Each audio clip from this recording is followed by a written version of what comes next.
അനിൽ അംബാനിയെ കൂടുതലൊന്നും പരിചയപ്പെടുത്തേണ്ട കാര്യമില്ല ഇന്ത്യക്കാർക്ക്. ശതകോടീശ്വരൻ എന്നതിനപ്പുറത്തേക്ക് റിലയൻസിൻ്റെ സ്ഥാപക ഉടമകളിൽ ഒരാൾ കൂടിയാണ്. അപ്പോൾ അനിൽ അംബാനിയെ ഇന്നിപ്പോൾ സ്റ്റോക്ക് എക്സ്ചേഞ്ചുകളെ നിയന്ത്രിക്കുന്ന ബോഡിയായ സെബി അദ്ദേഹത്തെ വിലക്കിയിരിക്കുകയാണ്. അപ്പോൾ അത് ഇന്ത്യയുടെ ഇത്രയും കാലത്തിനിടെയുള്ള ഇന്ത്യയുടെ സാമ്പത്തിക മേഖലയിൽ തന്നെ വലിയ ഇടിമുഴക്കമായ ഒരു വാർത്തയും കൂടിയാണ്. അതായത് സെബി ഈ അനിൽ അംബാനിയെ വിലക്കിയിരിക്കുന്നു എന്നുള്ളത്. അപ്പോൾ അദ്ദേഹത്തിൻ്റെ റിലയൻസ് എന്ന് പറഞ്ഞ അദ്ദേഹത്തിൻ്റെ ഒരു വായ്പാ സ്ഥാപനമുണ്ട്. അതിലെ പണം വകമാറ്റി ചെലവഴിക്കാൻ ശ്രമിച്ചു എന്നുള്ളതാണ് കണ്ടെത്തൽ. അപ്പോൾ ഈ അനിൽ അംബാനിയെ സ്റ്റോക്ക് എക്സ്ചേഞ്ചിൻ്റെ നിയന്ത്രിക്കുന്ന സെബി വിലക്കി എന്ന് പറയുമ്പോൾ അതിനകത്ത് കുറേ രാഷ്ട്രീയ ഇടപെടൽ കൂടി ഉണ്ട് എന്നുള്ളത് സ്വാഭാവികമായ ഒരു ചിത്രമാണ്. നാട്ടുകാർ ആ നിലക്ക് അതിനെ കാണുകയും ചെയ്യും. അപ്പോൾ അനിൽ അംബാനിയുടെ കാര്യത്തിൽ എന്താണ് സെബിയുടെ പ്രശ്നം, കേന്ദ്ര സർക്കാർ എങ്ങനെയാണ് ഇതിനെ കാണുന്നത് എന്നുള്ളതും കൂടി നമ്മൾ സംസാരിക്കുകയാണ്. എന്താണ് അനിൽ അംബാനിയുടെ കാര്യത്തിൽ സംഭവിച്ചത്? അല്ല, അനിൽ അംബാനി ഒരു ലോകത്തെ ഏറ്റവും സമ്പന്നരായവരുടെ പട്ടികയിൽ 6ാം സ്ഥാനത്തുണ്ടായിരുന്ന ഒരാളാണ്. ഈ ധീരുഭായ് അംബാനി അദ്ദേഹത്തിൻ്റെ ബിസിനസ് സാമ്രാജ്യം, അദ്ദേഹം മരിച്ചു കഴിഞ്ഞ ശേഷം അദ്ദേഹത്തിൻ്റെ ബിസിനസ് സാമ്രാജ്യം 2 മക്കൾക്ക് കൈമാറി. 2 മക്കളും വ്യത്യസ്ത മേഖലകളിലേക്ക് ഇൻവെസ്റ്റ്മെൻറ്റ് കൊണ്ടുപോയി. മുകേഷ് അംബാനി പ്രധാനമായും പെട്രോകെമിക്കൽസ് രംഗത്ത് ഇൻവെസ്റ്റ് ചെയ്തപ്പോൾ ഇദ്ദേഹം കുറേ കൂടി പുതിയ ഇൻഡസ്ട്രി ആയ എന്താ പറയുക, ഈ ടെലികമ്മ്യൂണിക്കേഷൻ പോലുള്ള എൻ്റർടൈൻമെൻറ്റ്, ടെലികമ്മ്യൂണിക്കേഷൻ, ഇൻഫ്രാസ്ട്രക്ചർ പോലുള്ള മേഖലകളിലേക്ക് ഇൻവെസ്റ്റ് ചെയ്തു.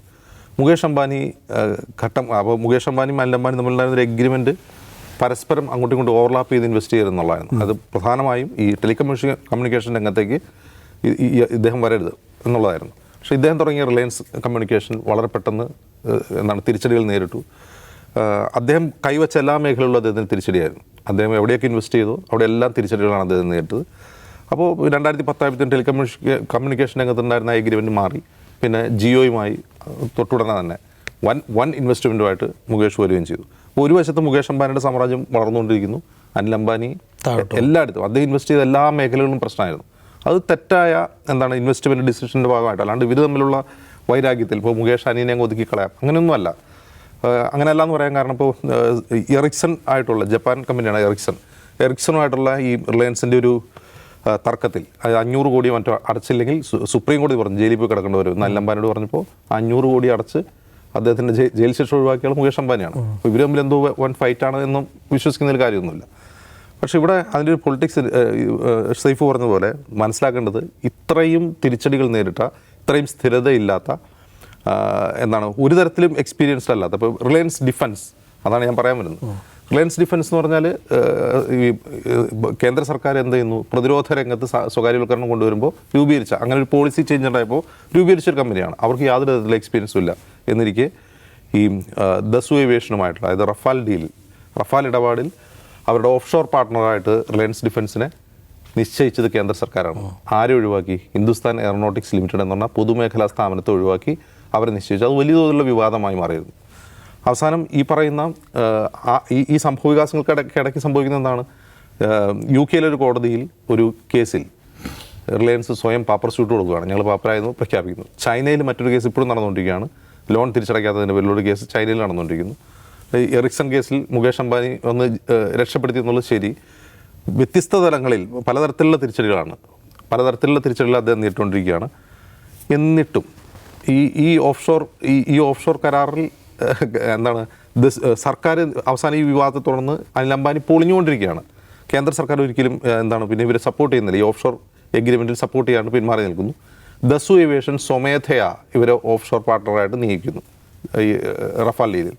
പക്ഷേ എന്നിട്ടും ദസു ഏവിയേഷൻ കുഴപ്പമില്ല, ഞങ്ങളായിട്ട് എഗ്രിമെൻറ്റ് ചെയ്തോളാം, സർക്കാരിൻ്റെ ഇടനില അതിൽ വേണ്ട എന്ന് പറഞ്ഞാൽ ദസു ഏവിയേഷൻ റഫാൽ ഡീലിൽ അംബാനിയെ നിലനിർത്താൻ ശ്രമിക്കുമ്പോൾ പോലും അദ്ദേഹം സ്വയം അതിൽ നിന്ന് ഇറങ്ങിപ്പോരുവാണ്. അദ്ദേഹത്തിന് കഴിയില്ല. പണമില്ല, അദ്ദേഹത്തിൻ്റെ കമ്പനികൾ മുഴുവൻ ചീട്ട് കൊട്ടാരം പോലും പൊട്ടിക്കൊണ്ടിരിക്കുകയാണ്. ഇവിടെ നടന്നുകൊണ്ടിരിക്കുന്ന സംഭവം എന്താണ്, ഇദ്ദേഹത്തിൻ്റെ കീഴിലുള്ള റിലയൻസ് ഹൗസിംഗ് ഫിനാൻസ് എന്ന് പറയുന്നൊരു കമ്പനി ഈ പൊളിഞ്ഞുകൊണ്ടിരിക്കുന്ന കഴിഞ്ഞ ഒരു 5-8 വർഷമായിട്ട് നടന്നുകൊണ്ടിരിക്കുന്ന കാര്യമാണ്. അപ്പോൾ ഈ പൊളിഞ്ഞുകൊണ്ടിരിക്കുമ്പോൾ അദ്ദേഹത്തിൻ്റെ ഫണ്ട് എന്ത് ചെയ്യുന്നു, അദ്ദേഹം ലോണായിട്ട്, ഈ ലോൺ എന്ന് പറഞ്ഞാൽ ചെറുകിട ലോണുകളായിട്ട് അദ്ദേഹവുമായി ബന്ധമുള്ള മറ്റ് സ്ഥാപനങ്ങളിലേക്ക് ഫണ്ട് ട്രാൻസ്ഫർ ചെയ്തു എന്നുള്ളതാണ്. കാരണം ഒരു പാപ്പർ സ്യൂട്ട് പ്രൊസീജിയറിൽ അത്തരം നിയമപരമായ പ്രശ്നമുണ്ട്. കാരണം അദ്ദേഹം പല ബോണ്ടുകൾക്കും പണം നൽകാനുണ്ട്. അങ്ങനെ ഒരുപാട് കേസുകളുണ്ട്. അപ്പോൾ പാപ്പർ സ്യൂട്ട് പാപ്പറായിക്കൊണ്ടിരിക്കുന്ന ഒരു കമ്പനി അവരുടെ ഉള്ള ഫണ്ട് എടുത്ത് അവരുടെ തന്നെ മറ്റ് സ്ഥാപനങ്ങളിലേക്ക് മാറ്റുക, വക മാറ്റിച്ച് എന്താണ് ഒഴുക്കുക എന്ന് പറയുമല്ലോ, പണം ഒഴുക്കി വിടുക, അവരുടെ കമ്പനിയിലേക്ക് ഒഴുക്കി വിടുക എന്നുള്ള ഫ്രോഡ് കാണിച്ചുകൊണ്ടാണ് അവരിപ്പോൾ സെബി വിലക്കിയിട്ടുള്ളത്. ഇപ്പോൾ സെബി അങ്ങനെ ചെയ്തതിൻ്റെ പിന്നിൽ എന്തെങ്കിലും രാഷ്ട്രീയം ഉണ്ടെന്ന് ചോദിച്ചാൽ നമുക്ക് അറിയാൻ കഴിയില്ല.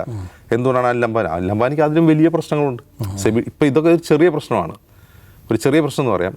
അംബാനിയെ സംബന്ധിച്ച് അദ്ദേഹം UK പേപ്പർ സ്യൂട്ട് കൊടുത്തിരുന്നു, ചൈനയിൽ ഇതുപോലുള്ള പ്രശ്നങ്ങളിൽ അകപ്പെട്ടിരിക്കുന്നു. അദ്ദേഹത്തിൻ്റെ ഒരു തരത്തിലുള്ള അദ്ദേഹം ഇൻവെസ്റ്റ് ചെയ്തിട്ടുള്ള ഒരു ഇൻഡസ്ട്രിയിലും അദ്ദേഹത്തിന് ലാഭം കിട്ടുകയോ അല്ലെങ്കിൽ രക്ഷപ്പെടുകയോ ചെയ്യുന്നില്ല. എന്നിരിക്കെ സെബി ഇപ്പം അങ്ങനെ ചെയ്തത് എന്തോ അനിൽ അംബാനിയോടുള്ള എന്തോ വിരോധം കൊണ്ടാണെന്നും പറയാൻ കഴിയില്ല.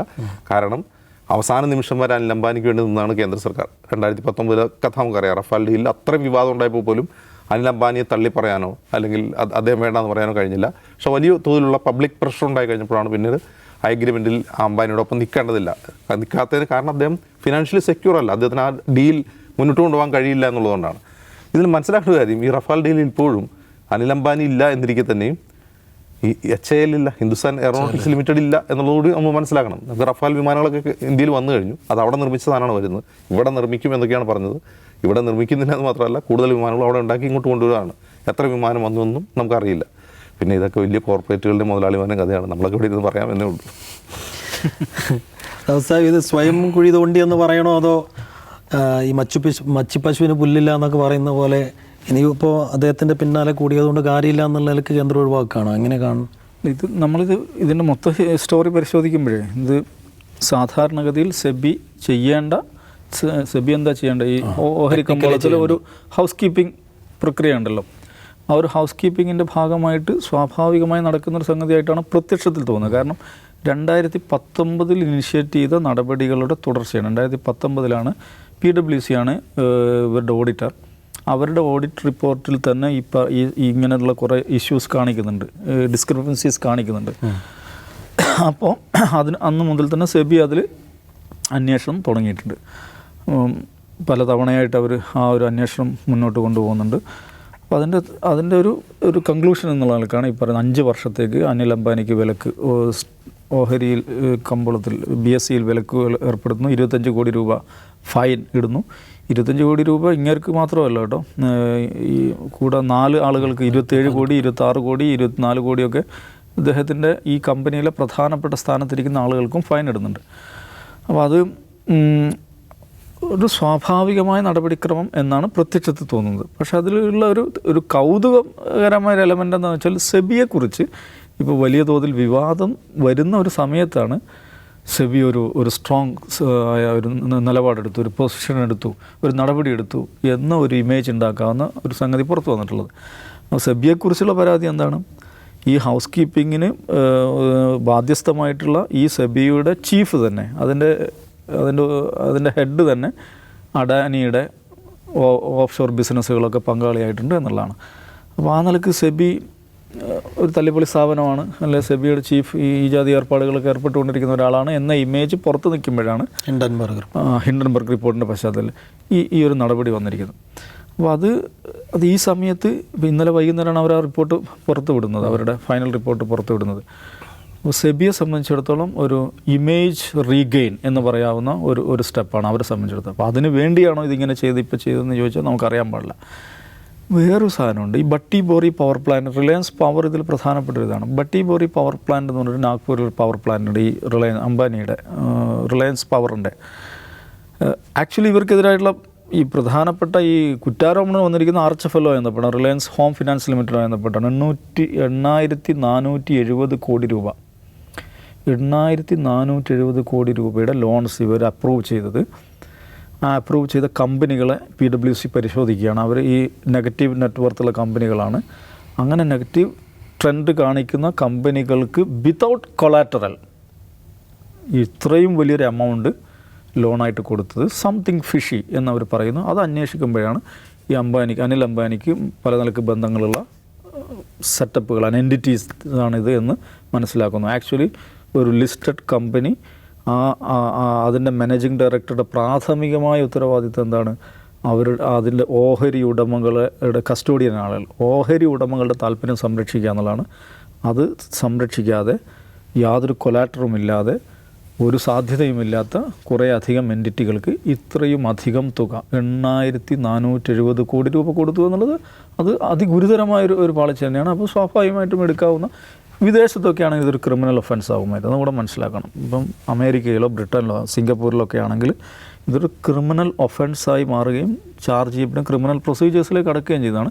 ഇവിടെ അങ്ങനെയല്ല. ഈ നിലക്കുള്ള പെനാൽറ്റീസാണ്, പീനൽ ആക്ഷൻസ് ആണുള്ളത്. നിങ്ങൾ ബ്ലോക്ക് ചെയ്യുന്നു, BSCയിൽ നിന്ന് ബ്ലോക്ക് ചെയ്യുന്നു, അല്ല ഇത്ര രൂപ ഫൈൻ അടക്കുന്നൊക്കെയുള്ളതാണ്. അപ്പോൾ ആ നിലക്ക് സെബിയെ സംബന്ധിച്ചിടത്തോളം അവരുടെ ഒരു ഇമേജ് റീബിൽഡിങ്ങിന് പറ്റിയൊരു സന്ദർഭമാണ്. പക്ഷേ ഞാൻ പറഞ്ഞ പോയിൻ്റ് ഇതാണ്, ഈ പറയുന്ന റിലയൻസ് പവറിൻ്റെ ഈ ബെട്ടിപ്പോറി പ്ലാന്റ് ടേക്ക് ഓവർ ചെയ്യുന്നതുമായി ബന്ധപ്പെട്ട് അഡാനി പവറും റിലയൻസ് പവറും നമ്മളെ ഡിസ്കഷൻ നടന്നുകൊണ്ടിരിക്കുന്ന സമയമാണിത്. അത് പ്രധാനപ്പെട്ടൊരു പോയിൻ്റാണ്. അപ്പോൾ ഇങ്ങനൊരു സംഭവം സ്വാഭാവികമായിട്ടും അത് ഡീവാല്യൂ ചെയ്യപ്പെടും. അങ്ങനെ വല്ല പരിപാടിയുടെയും ഭാഗമായിട്ടാണോ ഇതെന്ന് ഒരാൾ സംശയിച്ചാൽ കുറ്റപ്പെടുത്താൻ പറ്റില്ല. എൻഡ് ഓഫ് ദ ഡേ ഇതിപ്പോൾ ഇങ്ങനെയൊക്കെ ആയതുകൊണ്ട് അനിൽ അംബാനി എന്തോ ഭയങ്കര ദാരിദ്ര്യത്തിലേക്ക് പോകാണെന്ന് ആരും ധരിക്കേണ്ട. ഇതൊന്നും ഇവരുടെ കാശല്ല. ഈ ഹൈ ഫിനാൻസ് കമ്പനികൾ തന്നെ അടിസ്ഥാനപരമായി അവരൊരു എക്വിറ്റി എന്ന് പറയുന്നത് 30% ഒക്കെ ഉള്ളൂ. ബാക്കി നാട്ടുകാരുടെ പൈസയാണ്. ബാക്കി പൊതുമേഖലാ ബാങ്കുകളുടെ മറ്റേ ഈ LIC പോലുള്ള സ്ഥാപനങ്ങളുടെ നാട്ടുകാരുടെ ഓഹരി ഇതൊക്കെയാണ്. അത് എന്തൊക്കെയോ അവർ ചെയ്യുന്നു. എന്തിനാണ് എത്രയാണ് ഇവൻ കൊണ്ടുപോയത്, നമ്മുടെ മല്യ കൊണ്ടുപോയത്, നമുക്കൊന്നും ഓർത്തെടുക്കാൻ പറ്റാത്ത 27 ലക്ഷം കോടിയോ അല്ല 25,000 കോടിയോ ഇങ്ങനെയൊക്കെ കോടികൾ കീശയിലാക്കി ഒരുപാട് ആളുകൾ നാട് വിട്ടിട്ടുണ്ട്. അവരൊക്കെ ഇപ്പോൾ സുഖമായിട്ട് ലണ്ടനിലും ന്യൂയോർക്കിലും അവിടെയൊക്കെ താമസിച്ചുകൊണ്ടിരിക്കുകയാണ്. അപ്പോൾ അനിൽ അംബാനിക്ക് 25 കോടി പിഴയിട്ടു, BSCയിൽ നിന്ന് 5 വർഷത്തേക്ക് ഇതാക്കി, അങ്ങനെ ഒരു പാപ്പർ സ്യൂട്ട് ഫയൽ ചെയ്തു, ബ്രിട്ടനിൽ ഫയൽ ചെയ്തു, ഇവിടെ ഫയൽ ചെയ്തു. പുള്ളിക്കാരനൊന്നും സംഭവിക്കാൻ പോകുന്നില്ല. ഇതൊക്കെ നാട്ടുകാരുടെ പൈസയാണ്. എന്തായാലും കാരണങ്ങളും പൊളിറ്റിക്സും ഒക്കെ പലതും ഉണ്ടാകാം. പക്ഷെ പ്രത്യക്ഷത്തിൽ വലിയ പാളിച്ച, അത് തൊട്ടതെല്ലാം പാളിക്കൊണ്ടിരിക്കുന്ന അനിൽ അംബാനി ഇനി എങ്ങനെ ഒരു തിരിച്ചുവരവ് നടത്തും എന്നുള്ളതാണ് കൗതുകത്തോടെ സാമ്പത്തിക മേഖലയും ഉറ്റുനോക്കുന്നൊരു കാര്യം.